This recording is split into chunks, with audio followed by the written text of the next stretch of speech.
everybody, and welcome to another episode of This or That with Kobe and Jat. Welcome back. Back at it. Last week, they had me with a guy called Captain Flowers. What a name. You can't ride that I'm the captain at the start of nothing, of the show. though. I can't really... Yeah, Captain Kobe could also be a future... I'll enlist. Yeah, 6 slides today for This or That. Let's start. All right. I'm ready to go. Right off the bat. Next player to 1,000 kills. Darshan, who's at 872, or Cho'Gath, who's at 872. Wow, they've provided us the count. I like it. This makes it easier. Now, here's the thing. Because this is kills and you have to get the last hit, and we're trending towards a tank meta, I'm a little bit waffly on Darshan. That being said, top side, has been still a decent amount of, bruisers and solo lane pushers. But I'm willing to bet he got the majority of those kills on like his co-stays and stuff where he's 1v9. Darshan's been in the LCS for longer. He's been in every single split of the LCS. Pobelter hasn't, so he's already on a faster pace. Plus, mid laners get more kills than top laners. We don't have a top laner that has 1,000 kills. It's been nothing but 80 carries and Bjergsen so far. So, Pobelter. I definitely think Pobelter. I think this one is good. Yeah, although they're pretty close. You never know. Darshan's ahead. He's running that He could play Camille every single game from here on out and do it. Slide number 2, we're going double that with Pobelter. Odds of a new NA champion. Because we've only ever had TSM, COG. I'm immediately going low. I think the odds are low. I do think that they're higher than they have been in previous seasons, but I don't think that they are. This time Immortals was first? Objectively high, yes.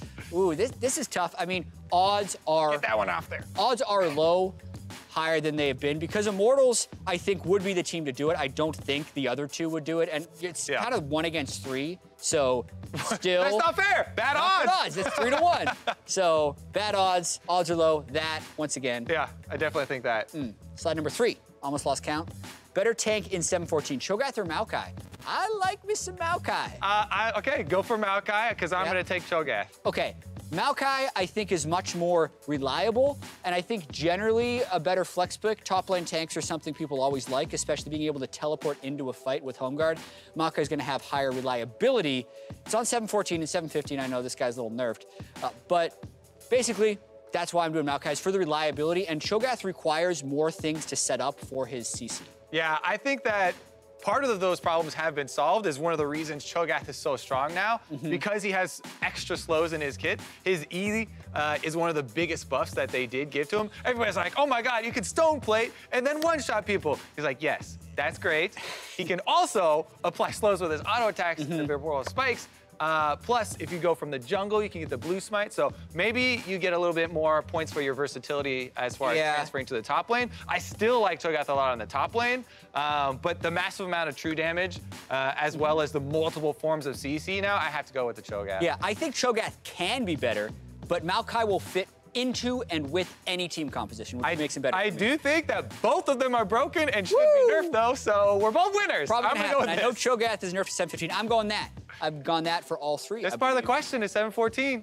I'm still going Maokai, Kobe. Okay. Not changing my mind. Next slide. Bigger advantage for blue side, the super leash or the pick order?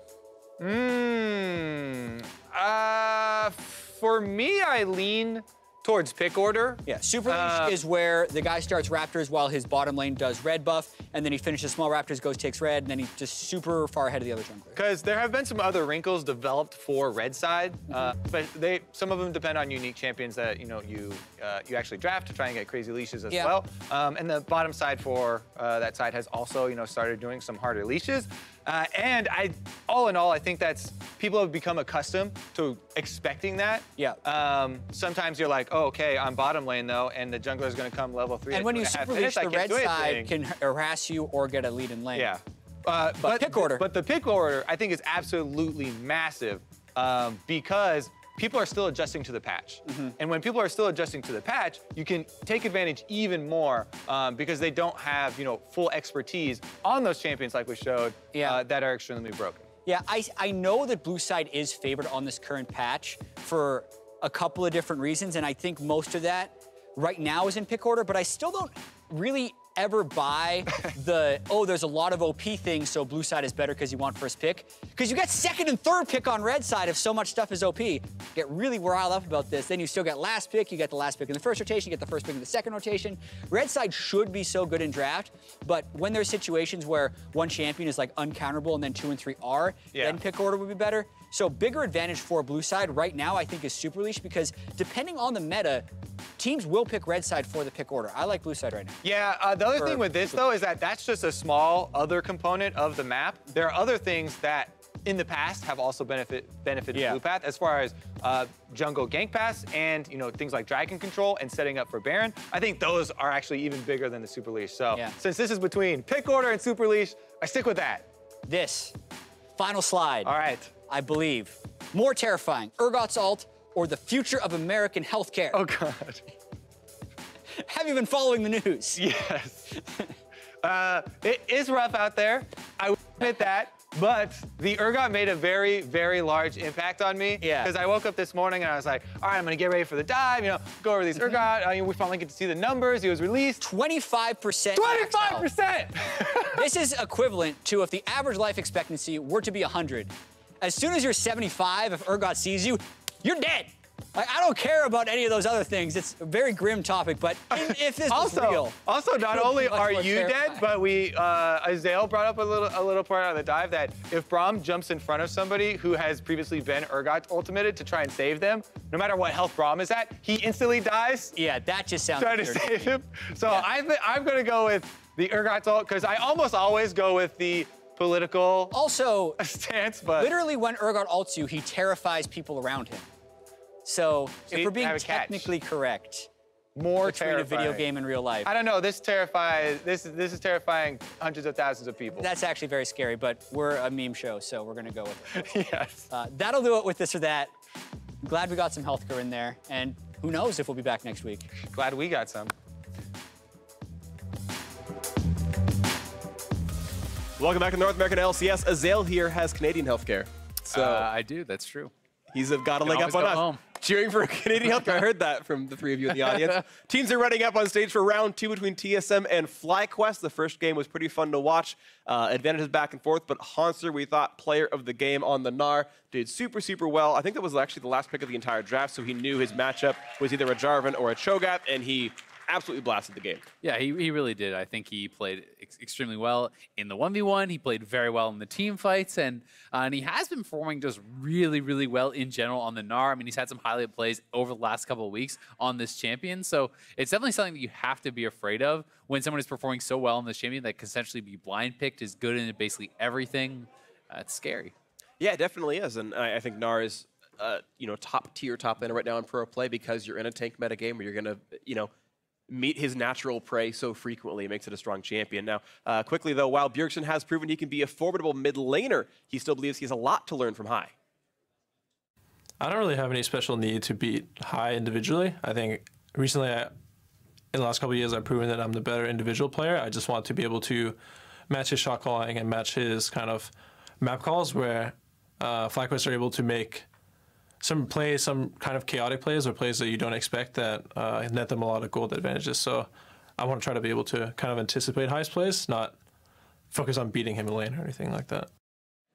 And I think that's an intelligent approach because whether or not you're better individually, that doesn't always decide actually who wins the game, right? So Bjergsen obviously trying to be a complete player. We've seen that through his work ethic, through his champion selection. He's trying to be able to play tanks. He's trying to be able to play assassins, and he's now working on his shot calling as well as individual play. So I think it is a very smart approach, and it speaks to why he's such a good player. Yeah, and I totally agree. I was talking with Freeze in the Challenger Finals, and he was saying that he felt like back in 2013, 2014, if you got like a 20 CS lead in lane, you just won the game. You just win lane, win game. And he's like, that's not the case anymore. You can just hide in a turret, go down 20 CS, and just do your job later on. And certainly it feels like shot calling is more and more important here in this day and age of League of Legends. We'll see if that can continue here for TSM as they sit at 10-4, the complete inverse of FlyQuest match score. And that will be the same no matter how this match goes because of how math works out. Blanc and Rumble bad on the table for TSM. Galio, Elise off for FlyQuest. They might just leave up Zach for Sven. We'll see. I mean, Zach, Cho'Gath, Maokai, all are available. So is Caitlyn, so is Thresh. These are all champions that we have seen first pick. Caitlyn, while a lot of people were saying, she's going to fall off because of the nerfs, she has been so high priority. She's banned basically every single game. I've even seen, I can't remember who the interview was, but there was an interview coming out where they were talking about it was actually the most powerful champion in the game. I want to say it was maybe Pawn. But either way, a lot of priority has been put on Caitlyn, and Caitlyn is up. So is Thresh. And Zach. So I'm guessing it's going to be one of those three, but FlyQuest could look to trade for the other two. This is not the first pick. Yeah. The question is what they want to go for here, and it's going to be Zach first up. So Caitlyn will add to WildTurtle. Yeah, you can just grab Caitlyn and Thresh right now. LemonNation, while he has not played it a lot, I think if you leave it up, it will be taken away, and that's actually pretty surprising to me. That Caitlyn goes untouched there. Well, this is interesting because, so my opinion on Caitlyn and why I think pros are not jumping off pipe train very early on to go on that spiel is her laning phase didn't get touched. Yeah. And that's what so many people consider like the major strength that she puts down the traps. She sieges really well. And you don't notice the team fight damage loss in pro games in general. In solo queue, it certainly matters because you're just going to have your Clown Fiestas and your ARAMs essentially, and you're going to have high team fight damage. Caitlyn lost a lot of her team fight power, but that doesn't necessarily matter in pro play. It is also much less perceived in pro play because at that point you're like, well, we could have done 17 things differently. Who needs team damage anymore? Yeah, and so much of the time for Caitlyn, the strength in pro play is, well, you took their turret, you pushed them in, now you took all the turrets on the map, and then if you're actually up a lot of gold, if you utilize the pick properly, it doesn't really matter that you lost a little attack speed because you're so ahead in actual overall power. So look at this draft right here. TSM managing to net themselves the Zac and the Caitlyn on the same team. The bargain for that for FlyQuest was Cho'Gath Thresh, and in my mind that feels TSM favor, but we have to see what it actually comes down to. Of course, Braum and Jhin running out the lineups, meaning we potentially have mirrored roles if that Cho is jungle. And I think part of the reason it feels TSM favored is simply because LemonNation is not really a big Thresh player, right? If you have an incredible Thresh who's moving around Ole or and taking over the game, or even Biofrost. I mean, he's been playing a lot of Thresh. We saw Matt, even for Liquid, come some really big games. So you certainly can have these incredible Thresh games that make it feel like it's worth that first pick. But if you're just kind of like an average Thresh, I mean, it's not really better than other champions, in my opinion. Yeah, I tend to agree with that line of reasoning as well. We'll see what comes through, though, as Talia and Gnar banned away by FlyQuest. The Jarvan that was played by Moon last game is gone. And, of course, TSM know they need a top laner. Yeah. FlyQuest knew they would have needed a jungler, but... Or, sorry. TSM need a top laner. FlyQuest have a flex pick. Yeah, exactly. And that pick can go top or jungle. I mean, we saw Moon did not take it last time. I was going to say Orianna is still available and is a very strong blind pick. We do have the opportunity for Bjergsen to go for something like that Corki, which has been a very common pick. He also can go for things like the Victor if he decides to go that route. Syndra, another strong option. So there's a lot of options here for TSM. All right, and Syndra actually definitely a very, very strong champion. There's the Bard Hover. Won't get picked, sorry, audience. Syndra has fallen down a little bit in priority in the mid lane. Some of that is she's not quite the tank buster. She just doesn't quite have that same persistent damage as an Orianna or a Cassiopeia. That said, they've got a Caitlyn in the lineup, so it shouldn't be too bad to play the late game overall. TSM going to put Shen on Hauntzer. And now we're going to see what FlyQuest does with their last flex pick. Shen, Zac, very powerful combo, and that's kind of thing that they're drafting for, right? They are looking to make these 4- and 5-man plays, have Zac show up in the bot lane, ult in the Shen, make these sort of macro plays. My thing with Shen is, so this is going to be a Cho'Gath top, is I feel like Shen gets outlaned in general by most of the other meta tanks like Cho'Gath and Maokai and stuff. I feel like they outscale him also. So Shen, there is some pressure to move around the map and to get things done because Cho'Gath gets much more out of just sitting there and scaling, in my opinion. Yeah, I think this is really nice balls, and it's such a better matchup compared to the last game. Moon actually told me before the game started, he said, I'm going to pick Rengar and reverse sweep these fools. Don't tell them, so I waited until after it happened. So that's cool to see. Moon's going to be on a high-pressure assassin. It was nice he got magic damage top, magic damage mid, so the itemization is not going to be easy against the Rengar, and he's going to have kind of a good pick of targets. It's hard to know if you can trust Moon, though, because he told me that he was going to play Pudge and buy Blink Dagger. That seems unlikely. Yeah. It turns out he didn't do this game, so that's not going to happen here in this one, but we are going to be at the end of Champ Select as final comments come through from the coaches, and FlyQuest and TSM shake hands for what could be the last time all year. It's possible if FlyQuest do not make the regional qualifier or anything like that, they might never play again until 2018. We'll have to be seeing what it's going to be. TSM 1-0 in the series. It's the fact that they've been given Zac and Caitlyn certainly pretty meaningful here, but Can Moon carry on Rengar and can Balls with a much better Cho'Gath matchup really scale up here? And one of the things I really have to say about this comp from TSM, yes, it can work. Yes, it can look great. But you are a two-threat team. They do not have the same luxury that we talked about last game where it's like, oh, great, you killed one. Well, it doesn't matter because it's the other two guys. If you kill a Caitlyn at the start of the fight, can Syndra really have enough DPS to punch through the rest of this team? Like, that is kind of what you're facing. So if Doublelift has a bad laning phase, if Bjergsen has a bad laning phase, or these guys get taken out in fights, it can become very, very hard for them to have enough damage left in the tank. Yep. Whereas FlyQuest essentially has 4 threats.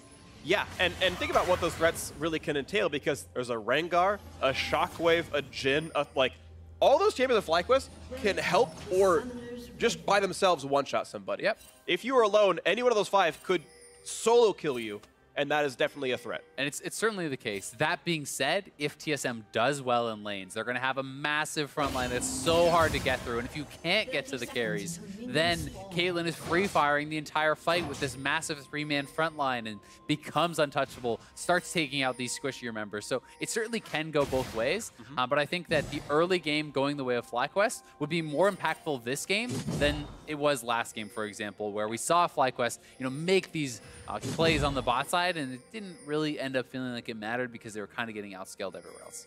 I want to point out, WildTurtle has gone for Doran's Ring Jhin. You spoke to early laning phase. Looks like he's got 30 ability power, 29 ability power, so that looks like AP glyphs to go along with the rune page. Yeah, that's been an interesting adaptation. We have been seeing more players pick these up. I've even seen it on MF. I've seen it on a couple champions. The Doran's Ring start being something where they're just looking for more mana. Hauntzer's actually getting chased down a lot. side. Now he's low. They can flash for this. They can flash to kill him. He's going to try Moon. Oh, he missed the Q, though, and he's going to be slowed down. He's going to have another bush to jump through. He should have him. One more auto. He's going to be able to get first blood. Yes, he does. 400 gold and a stack to Moon. I mean, you talk about a good start. How about that? Hauntzer had the Q level. That is why you do not level a skill when you're invading like that. If he has the taunt, he actually gets out scot-free. Instead, he early leveled his ability, walks in, gets caught, loses his flash and his life, and now this is a Rengar. Off to the races. Yeah. Oh, man, he got a head start on this one. So, Moon, you said you're going to reverse sweep them. They don't need to do first blood as minion spawn. This is now your game to carry. It certainly is, and it's something where they could look top again, right? This is a flashless Hauntzer, so the opportunity there. See how it goes on the rest of the map. Yep. See right there, a nice chunk back and forth. One thing I want to touch on very briefly with the Doran's Ring, just as far as the numbers, it makes the Q go from doing 70 to 88 damage. So it's, obviously there's the mana regen to come in there as well, but as far as like what it really means, it's like a 20% damage increase or more. Turtle going to be stunned up pretty soon. Not quite, actually can't be shot. Lands a nice root on Doublelift. They're going to land the hook as well, but LemonNation pretty low on health. Has to put the summoner heal in there to him. I gotta be a little bit careful, and Bjergsen also has used all his pots. Hai has now used all of his, so any damage that Bjergsen now takes is going to be pretty meaningful. It will stick, so they have to be pretty careful about this. I mean, Bjergsen is one more combo away from dying, and likely will have to go back to base if he takes any more damage from Hai. Yeah, pretty aggressive trading. Yeah, absolutely the case. Of course, he knows the Rengar is flashless, but Zach has one, so Svenskeren arguably is a stronger ganker right now. Of course, this champion has hard crowd control, and there's generally minions to stretching strike when you go for it, so we'll see what comes through. Sven going to try to give his top lane some safety, make sure that his Shen's going to be untouched as he is pushing the lane in right now. This is something I always like to see. One mistake I think a lot of players make as far as solo queue when they are playing, we'll actually hold this thought as Sven may be looking for a gank. He's going to look for Hai. He's going to be running half the force in the flash out. Stretching strike is in, but no minions to attack. Either way, gets the flash, easy pathing there. But something that I think is really nice is even if you don't want to go for a gank, you can actually create safety simply through fighting for a scuttle, placing down a deep ward. These little things can actually keep your laners safe. So you don't always have to gank if you want to play a farming jungler, but you should be able to at least provide safety, attempt to track the other junglers. And this is something that all the best junglers do very, very well. As Double getting rooted up, he's low, Ignite is available. Oh, they do Ignite him. Somebody who's going to be popped. He's going to stay alive through this. Quick hook on a Biofrost means a little bit of 2v1 time, but Turtle not going to get that fourth shot out, and out they go. Still going to be able to get lane advantage off that. Doublelift should go back to base. His heal is down, and Moon sneaking up here behind Hauntzer, who is flashless. I think this is a play you can go for. Seems likely. Ball's going to land the first, slow the second. Got to look for the rupture. Not going to land that just yet. Here comes the dodge, though, but now he's got nowhere to go. Taunt looks for the solo kill. Not going to get it. Moon able to get the second kill in the same champion. Really close. Hauntzer almost able to get the kill, but they do take him down again, and nicely done. Balls does not even have to blow his flash. So advantages on both sides of the map there for FlyQuest. That's a Biofrost here trying to hold the lane up. He's got to wait about 15 seconds until Double can show, but yeah, the threat of LemonNation fighting it was too much, and he had to let go of the freeze. Yeah, and that's smart for Lemon. The support in those cases should be the one to stop the base, allow your AD carry to go back and get his buy, and then you stay around, and the minions plus your own damage will force the support to actually break that freeze. Yep.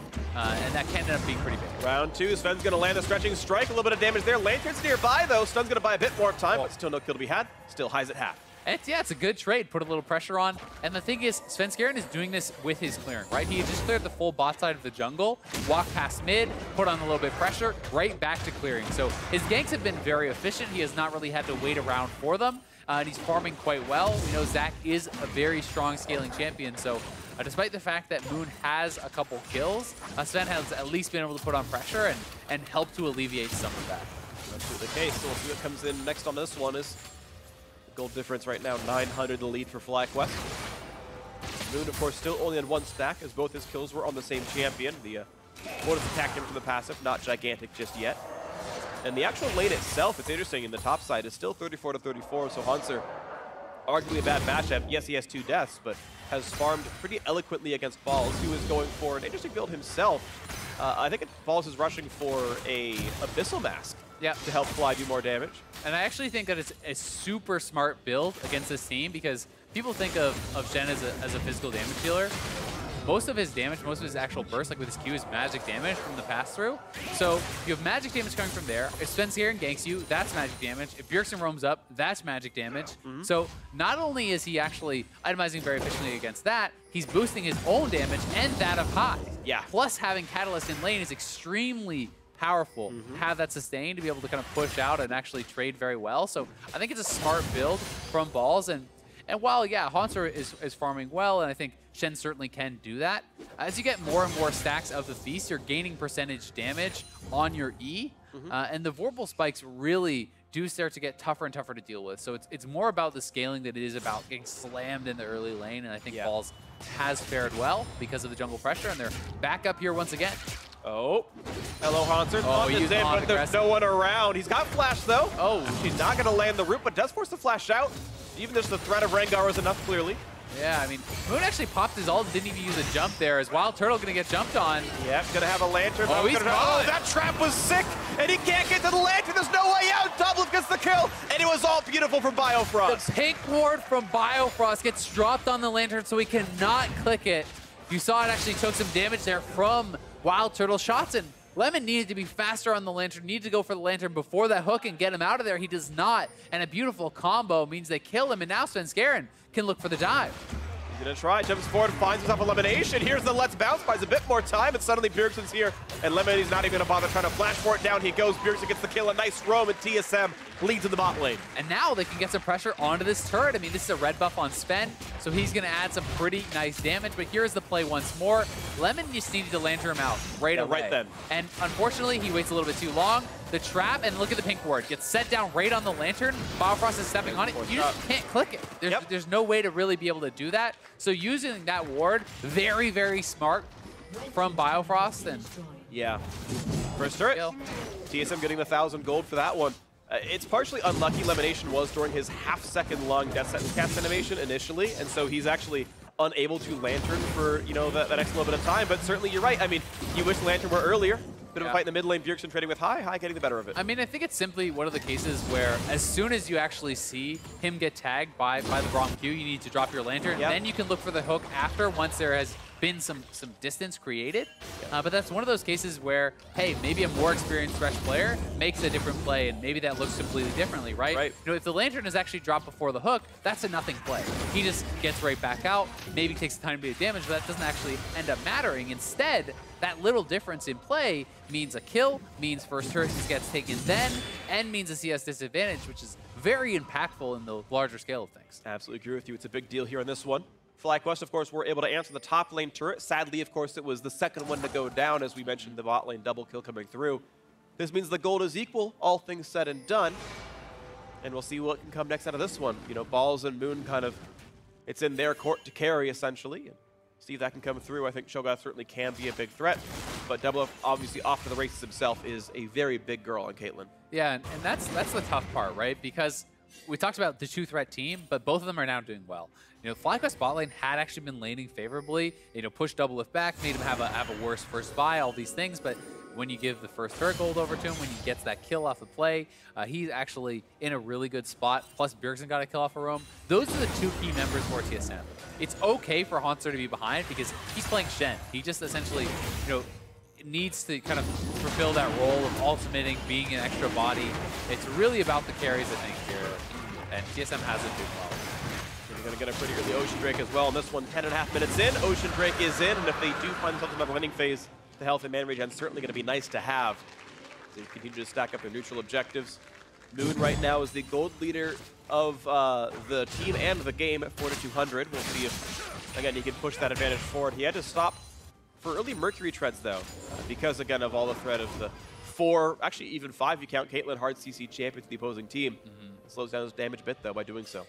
It does get really tough to actually engage as well. Like, I mean, if you're not attacking the Shen ultimate can always come in, right? And you don't always want it to be ganking the Shen. And may be able to chase him down here, though. Hauntzer. He's flashless, but Dash is in, and now Moon is in for round 2. He's going to Cho'Gath kind of nearby. The damage is in, and his third kill onto the top laner as Hauntzer goes down. Nicely done there by Moon, attacking the global, not allowing Hauntzer to have his ultimate to bail someone else out, so we'll see.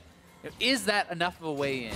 Can he actually get enough gold off of Hauntzer, and can Balls get enough of an advantage that this really matters? Because the rest of the map is still going very well for FlyQuest, and they are actually down on gold.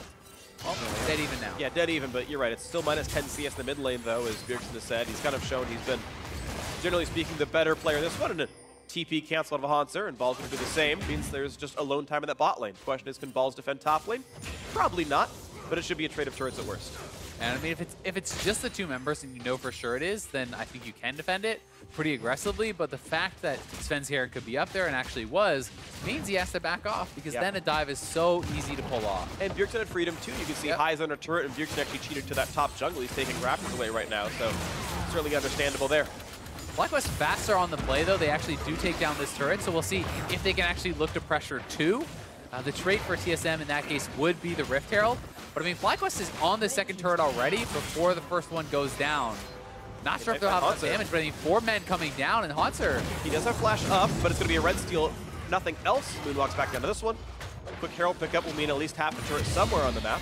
Still pretty good for FlyQuest. I mean, they can't end up knocking down that turret, but they at least get the trade, and they do get some damage down on it. They're going to be faster back to mid lane, so you know, kind of who comes out ahead is going to be mostly down to how much damage does the Rift Herald deal. He'll look for High on this one. He's finding some minions to hit, but doesn't mean much. Yeah, no follow-up there, so High not really in any trouble. Can hold on to those summoners. They would love to get a kill before they drop that Rift Herald in order to create a ton of pressure. Because if you can take out High, he is most of the wave clear, honestly, here, and they could actually look to threaten a double turret take with that Rift Herald. He can find it for himself. He's going to get that opening pick, and if Sven can drop the buff.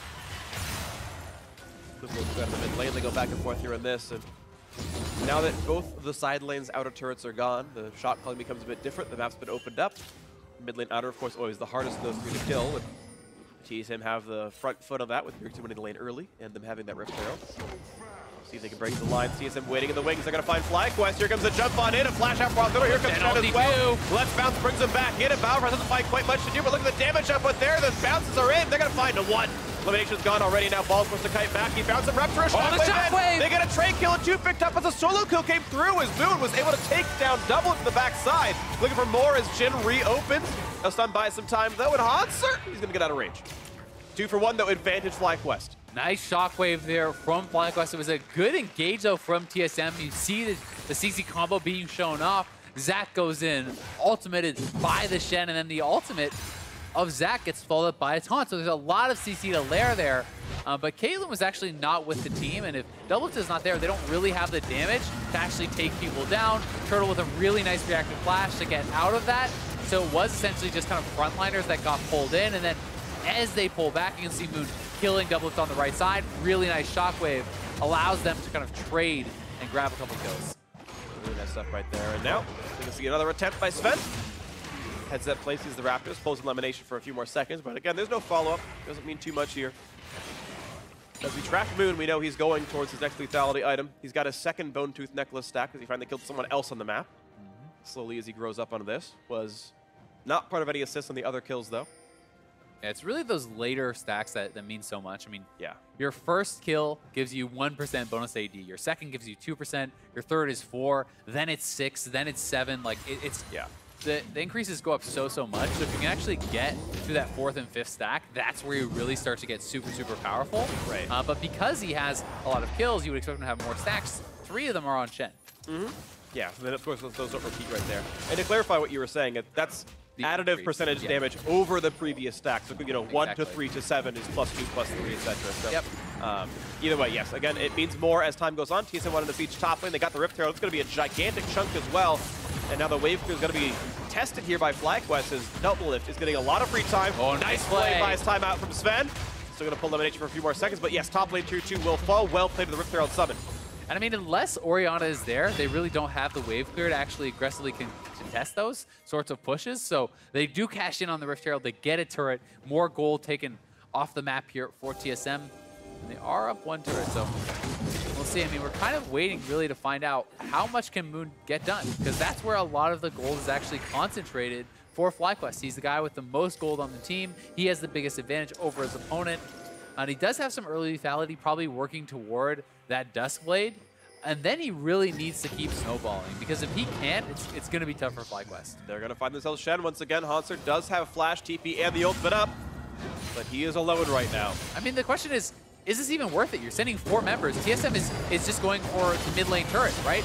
And yeah, great, you killed an 0-3 Shen, but you're losing your mid lane turret. They're going to be able to even push up to get pressure perhaps on a second. Yeah. To me, that's such a big commitment, and I know they feel like they have to do it. They have to attack the global, or Shen will come in and reinforce, but it just doesn't really get you much of anything. I think in the long duration play, it'll work out. Cho'Gath's getting a lot of free time top side. He'll actually, if he wanted to, he could have maybe crashed the wave into the turret.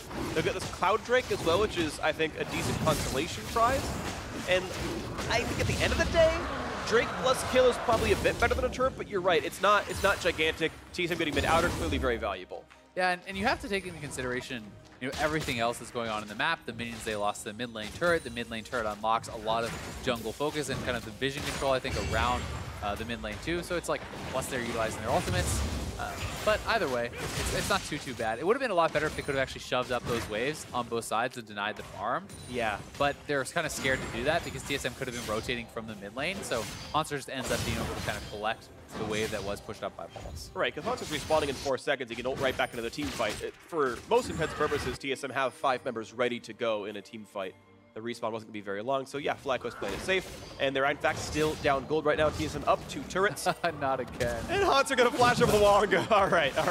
Yeah, we're out for this one. And look at Hauntzer's build, right? He's had to go Spirit with his next item because he's mostly fighting magic damage, except when Moon shows up. And so he's not built to deal with the Rengar yet. I think it's a solid build either way, though. You know, having the CDR is going to be pretty nice for joining those team fights. And TSM shoving up on the bot side.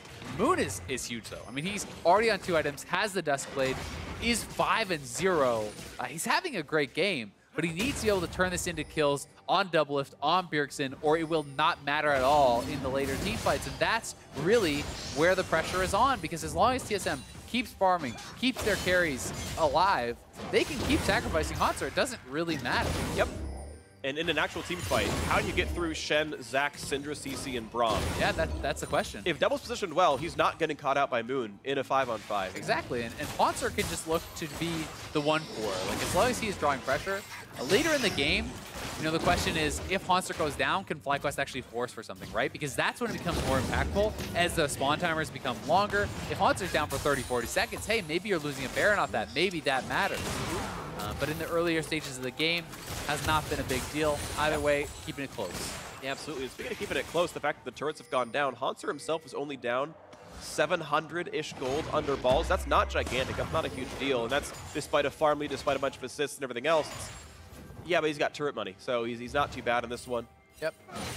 Mid lane is catching up. In fact, Bjergsen now richer than Moon is himself. Again, turret gold certainly a big factor for that one. TSM overall are actually the winning team in gold. So FlyQuest gonna hope to find something a bit later on to this one as the builds continue.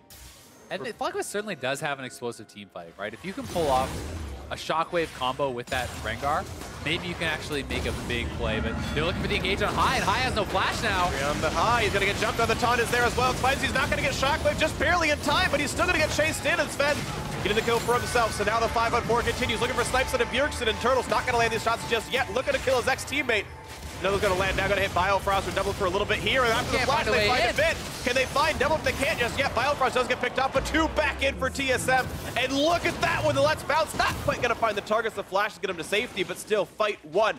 3-1 for TSM. Yeah, and a lot of summoners expended on both sides. Moon, I believe, tried to go for the execute on Bjergsen, but Bjergsen able to pop. His summoners get out of there, and now TSM will collect up that farm, trying to establish mid lane control again, pushing that up, and they could look to now fight for vision around the Baron. See what they can get out of this one, because with a 2,000 gold lead, TSM could look pretty solid as the respawns all come through. Ball's gonna be back on the map, I should say, in just a second. We'll see what comes in next for this. Rapid fire cannon now done for Doublelift, makes it even easier for him to team fight. His damage output certainly scaling up nicely as we watch this fight again.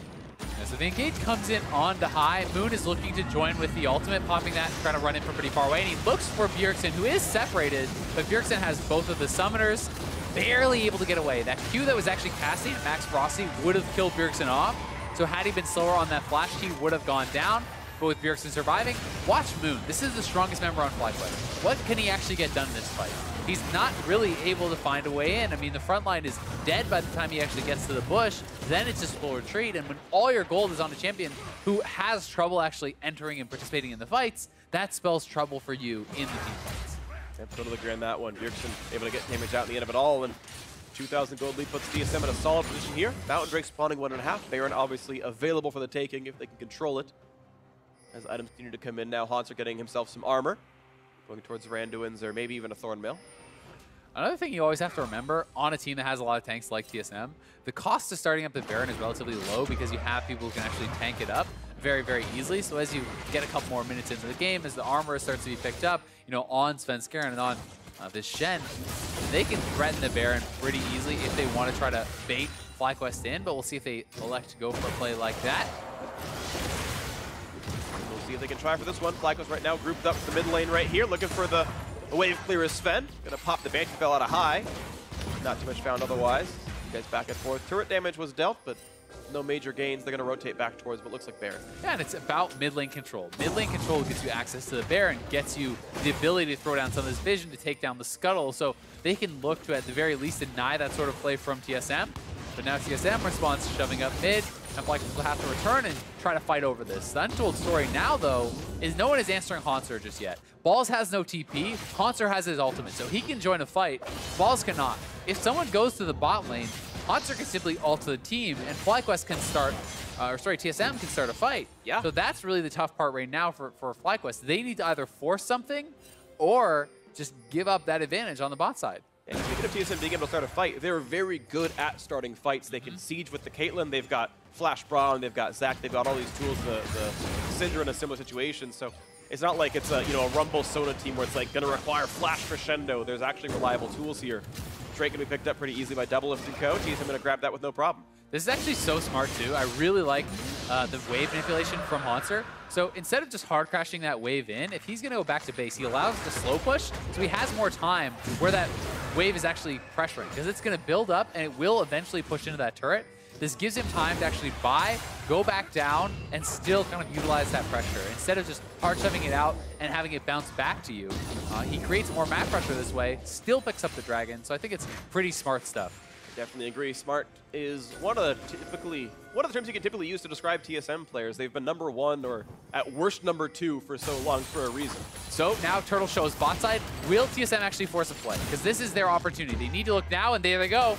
They're going to see if they can find that one. Nice juke by High, gets away from the bounce, and a nice rupture actually puts Svenskeren down to 1,000. A shotgun out of 2 as well. The tank's pretty durable, though. Biofrost comes in, Let's Bounce brings in one, and Ball's going to be okay for now. Still has ulti available if he can find the target. The taunt not going to be found just yet from Hauntzer. Gets actually away. And they're going to find the root on a one. Can they get this kill picked up? It seems likely. The chop comes in. The attack should be there. And the first tank is down. Now comes the follow-through. Looking for double. Can't quite find it. And the obliteration as Moon is gone. And Biofrost takes up the shots. They just can't get the damage. FlyQuest only trade 1-for-1. Moon could not get in.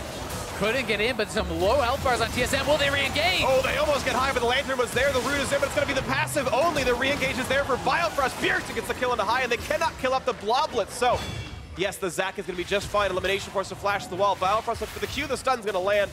Not going to matter, though. 2-for-1 favor TSM. And they're going to go right to Baron. They have the control now. FlyQuest has to base, and this likely is a free Baron here for TSM. We'll see if Turtle and LemonNation can actually get over there. The TP is coming in from Ball, so they're going to try to contest. But TSM has 5 members strong here.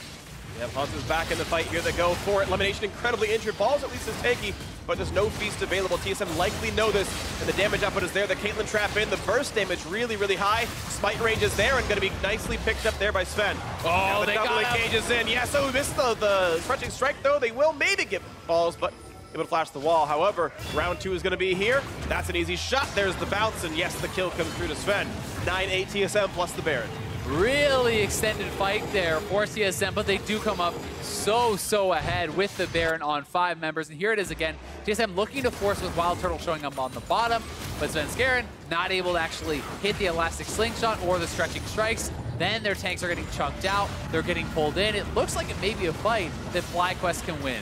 Moon trying to find a way into this fight. I mean, he's the Fed member again. As soon as he goes in, yes, he gets some chunk off on Doublelift as you track double his health here, but watch how fast Moon actually dies. And that exhaust was insanely good. He actually exhausted him in the air. That was so fast from Biofrost, and that keeps Doublelift alive. It means they can trade back the damage, and as High gets caught here by a really nice elastic slingshot from Svenskeren, that's most of their consistent damage kind of taken out of the fight. He's actually just barely able to actually land stretching strikes in as he was getting blobbed back. You kind of saw the pullback towards High, so that was pretty nice. And you see, yeah, there was still some burst damage coming out of this this Rengar, but look at that, 4,200 damage out of Bjergsen. Certainly great stuff from him. I'm actually so impressed by that exhaust. That was actually pretty insane. Yeah. I mean, yes, you can see the Rengar when he gets super close to you, but he didn't even land the initial crit auto out of his leap before he was exhausted. He was exhausted in air, and Doublelift got pretty low, so that could have been like a complete 100 to 0 if his reactions were even a fraction of a second slower. I completely agree, and keep in mind that part of the reason Moon died was a 400 damage. Oh, nice shotgun on both carries. Blocked by Vim, but look at the backline access. Sven wants in. He's going to find the Cho'Gath with Let's Bounce. Here comes Shen in there as well, and wow, Ball just cannot live through this one. Going to get chopped down and put some damage towards Sven. Not going to be too much, so the siege is going to continue 5v4. TSM going to keep this one going. It was a great shockwave there from High, but Balls didn't have his flash. He couldn't actually get back to those carries to finish them off with the feast, so no follow-up damage means the siege continues for TSM, and they can get a lot done here. Follow-through, they're going to knock him down. High is gone. He's flatlined. The kill picked up easily, and it's time for the turrets to fall right afterwards. It could be time for the Nexus to fall. I mean, that's 40 seconds on High. They have Baron minions here. TSM could look to continue pushing. We'll see if they want to go for multiple inhibs, or if they just want to try to end the game. Let's see if they try for it. The inhibitor is down. Hauntzer pushes the wave down in the mid lane, and they're looking at these a little bit. They've got a wave on the top side. They've got the wave right here for the Nexus, and they're going for multiple inhib. They're not going to close it out. Yep. Going for the safer approach. High back up at 20 seconds. They're going for the safe top turret kill. I mean, this is pretty much guaranteed, so it's hard to blame them for taking this double inhibitor play. They could even look to continue pushing after that, but I mean, they're going to have so much gold in their pockets at this point that you can base, you can spend that up, and may as well take the guaranteed play. Yep, between 1,000 and 2,000 per player guaranteed means you've got, a 7,000 and 8,000 gold recall to put in. That's certainly worth it. And that's really what the gold advantage is. I mean, they're 8K up. They have about 8K in the pockets. Great shockwave combo from High. Hits both the carries. Ball does follow up with the Rupture, but I mean, he doesn't have his flash to actually get on top of Bjergsen and land that feast. So Ball's unable to really do anything after that. Gets fully CC chained down, and FlyQuest, without the follow-up damage, there's nothing there. I mean, Moon couldn't get to the back line. He wasn't there in position either, so it's all starting to kind of fall apart. It really is right now. TSM looking to close this one out with their 8,000 gold lead. Baron has timed out, but I think the damage has been done. Nice chunk and a High, does about 700 damage. The wave continues. Hauntzer back with the team, and you can see TSM, all they have to do is just stay grouped now. Hauntzer is actually going to join the team. Certainly TP and his ult are both down. That's part of the reason, but Yep, and both side lanes are going to push in because you have super minions spawning. You simply wait for those to provide the pressure. It's FlyQuest that has to engage, and they have to engage now. Kai is actually getting chunked down very low. Gonna hurt, double shields in. All right, he's gonna be okay, but mid lane tier 2 gonna fall. Look at Moon, though. Look where Moon is. He's coming now with the ultimate, very likely. This is probably their last chance. He needs to delete a carry, if not two. Kai's got to heal back up in the fountain. He's got home guard boost. He's got to come back in now. Maybe too late. The turret's already gone. Now they don't have even defender's advantage, and the inhibitor is going to be going. They need to look for it right now. They've got to try, but of course, Double has a trap line behind him. Hook in. Here he goes. Here comes the attempt. Can Moon find the target? They know he's behind. They know he's to the left-hand side here in this one. Biofrost is the marker, so no crit for Doublelift. Once again, they know he's up and to the left now on this one, and out they go. No kill to be had. Can't find the play, and I mean, super minions are already on the inhibitor. This just means TSM's going to close right in, and that's 3 inhibs, which essentially means the game is they still have their tier 2 turrets. They can just continue this push. More super minions going to be crashing in. Nexus turret's already very low, and Sven's looking for the fight. Goes in right now, finds in 2. They're going to find some stuns. They're going to get the damage of it if they can. Shockwave not going to be had just yet. Looking for it now in the backline, but no kills coming through. Double gets 1 on the balls already. The front pushing forward as well. Orianna going to drop Turtles on as well. There's no carries left. LemonNation going to drop 3 kills in for Double. Looking for a 4th as the Bjergsen getting the last one of this fight. That is the ace in TSM. Gonna make it 2-0. Gonna improve to 11 match wins on their quest for a playoff bye. Really clean series here from TSM. That's what you're looking for down the stretch as a team that is competing for those playoff buys. Very good play across the board. FlyQuest, another strong early game, but they couldn't actually transition it into anything because the key members of TSM, Bjergsen and Doublelift on these carries, were never put behind. All this attention on Hauntzer, what did it result in? I mean, Balls really got no significant advantage. Moon is not able to actually find the assassinations in the team fights, thanks in part to some great play from Biofrost, who was extremely quick with the locket and with the exhaust, but I mean, you have to be able to convert on those early game leads, and they had a hard comp to do it with. Totally agree. 4x honor Hauntzer for tilt proof. Went 0-4-1. Managed to still ult in a team fights and play the proper frontline role. But you're right. Once we got in the team fight phase, TSM stayed grouped up, and there was nothing to be had there for the rest of the squad. Nice attempt at a Moon to try to get the game in his own hands. He certainly did get himself a lead, but just was not quite able to convert. And maybe Bjergsen is going to be happy with how well he shot called this game and not letting FlyQuest get those sort of arbitrary gold leads. Yeah, certainly so. And I mean, Moon played a good game, right? He but did. At the end of the day, when you start 5-0 and you're on this Rengar and you're playing against this team that has so much CC, so much way to deny your assassination, it's very difficult to find a way into the fight. And he actually did about the same damage as Shen. I mean, a little bit more, right? But it's like, you're the super strong carry, you're the 5-0 guy, and you're putting out about the same amount of pressure as the 0-4 Shen because of the composition, because of the way the TSM played. They never spread out, they never allowed access to their carries. Yeah, and maybe that's FlyQuest should have played the game a little bit differently. If they knew they're going to come in to play some Rengar, maybe they needed a more dedicated split pusher that, you know, if the Shen is 0-4, what happens when that's a Camille and not a Cho'Gath, right? Does that make the game very, very different? And suddenly that is a point of leverage. But because there's no dedicated split pusher, unless you're really going to have Moon do that by himself, you have to team fight to close it out, and 4 tanks protect Doublelift pretty well. Yeah, and I mean, I also think your point about top lane is a pretty big one, and it doesn't even have to be Camille to me, but it has to be someone who can consistently dive with the Rengar, right? Even if that's a J4 in the top lane. Like, we saw, even through exhaust, how low he got Doublelift. Imagine if a Jarvan, who's doing pretty well with a Black Cleaver, and a Titanic Hydra actually goes back there too, then that carry dies instantly. Maybe you can make something happen off of that, but Cho'Gath cannot follow up unless Cho'Gath has flash.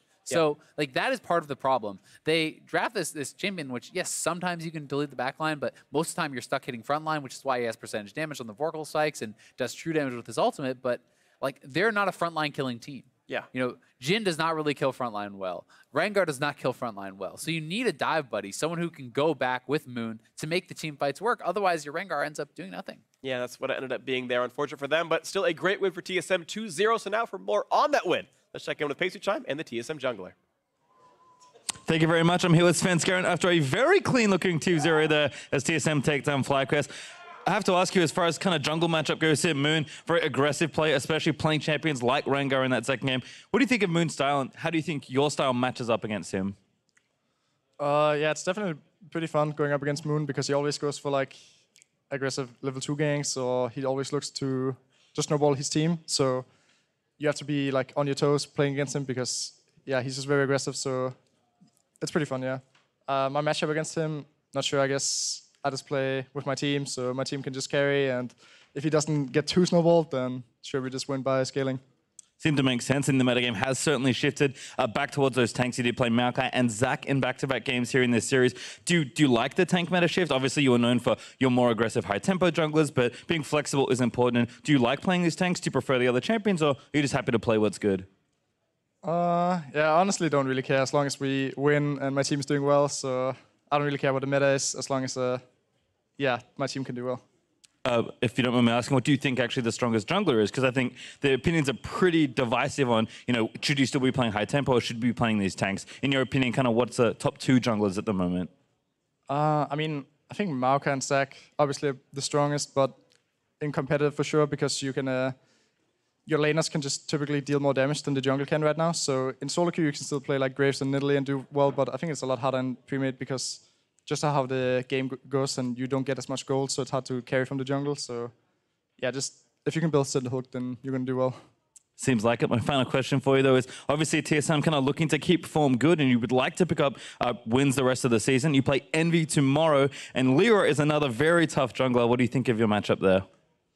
Yeah, so going up against Lyra is always super frustrating because he just always edges out like one extra camp in my jungle, so yeah, he goes for like super random invades, which usually works out because I never expect him to be there. At least in scrims, he always like just always farms a lot. So yeah, it's super annoying to play against because he just always does that. But usually my team is good enough so we can punish him if he overextends like that.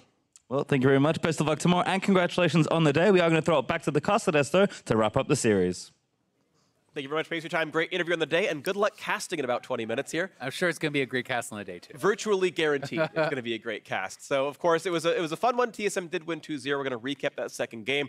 And we can pull up the team comp, first of all, because, again, it came down to the fact that there was a fed Rengar, but there was nowhere to really use the leverage because all TSM wanted to do was group, and were able to do so successfully. Yeah, it's not always about who has the leads, it's who can actually do the most with their lead, right? And Rengar really had a lot of trouble being able to do anything with it. I think because of TSM's play around the Rengar, because they stayed grouped, they didn't actually get caught out, inside lanes or anything like that. They played very disciplined, and Biofrost, I think, was fantastic in the team fights. I thought Biofrost was absolutely insane. We've a replay to show you. It's 17 minutes in, where one of the 17 million Hauntzer kills, but TSM able to get more out of it in the end.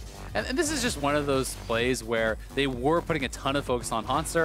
They're getting kills on him consistently. They're able to execute these plays. So it's not like it's a complete failure of a player by any means from FlyQuest. They get something done, but TSM is able to trade back. They're taking a turret mid. They're picking up farm.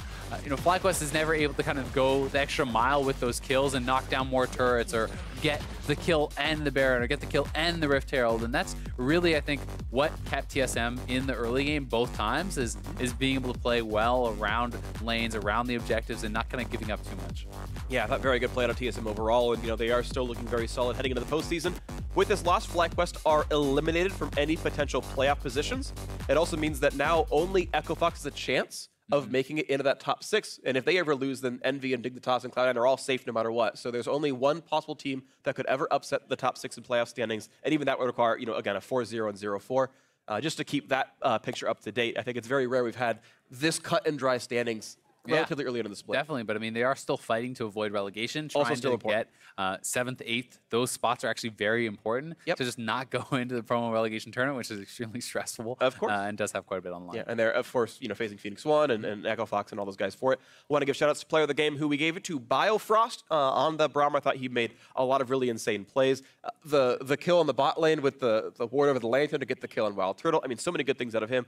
Timely exhaust against the Rengar as well. I mean, just all around great. I think another thing that was we didn't really get much of a chance to point out in the actual game itself was how well he was using Locket, right? He was actually timing his Locket on high shockwaves very, very frequently, and that's something that's not always super obvious to see in the fight, but that can completely shut down any chance they have, because if Hai's the only one who can put backline damage in to hope that Moon can then execute someone, well, you deny that with Locket, you deny any chance the team fight win. And it's really cool because Shockwave is like a slow enough spell that if you're watching, you can do it on reaction always, right? If you're watching, really good. If you're watching, you can flash it. If you're watching, you can press Locket, but you've got to be watching and be very good at League of Legends.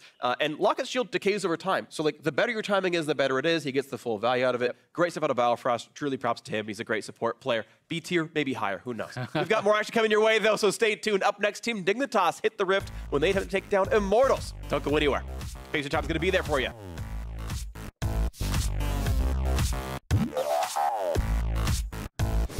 He's low. They can flash for this. They can flash to kill him. He's going to try Moon. Oh, he missed the Q, though, and he's going to be slowed down. He's going to have another bush to jump through. He should have him. One more auto. He's going to be able to get first blood. Yes, he does. WildTurtle going to get jumped on. Yeah, he's going to have a lantern. Oh, he's gone. Oh, that trap was sick, and he can't get to the lantern. There's no way out. Doublelift gets the kill. 3, 2, I've jumped. 1. I go. I'm stunning. Stunning Jhin as well. I flash stun. I got a stun. I'm in passive. I'm stunned at 6. Looking for it now in the backline, but no kills coming through. Double gets one on the balls already. The front pushing forward as well. Orianna going to drop Turtles on as well. There's no carries left. LemonNation going to drop 3 kills in for Double. Looking for a 4th as the Bjergsen getting the last one of this fight. That is the ace in TSM. Gonna make it 2-0. Gonna improve to 11 match wins.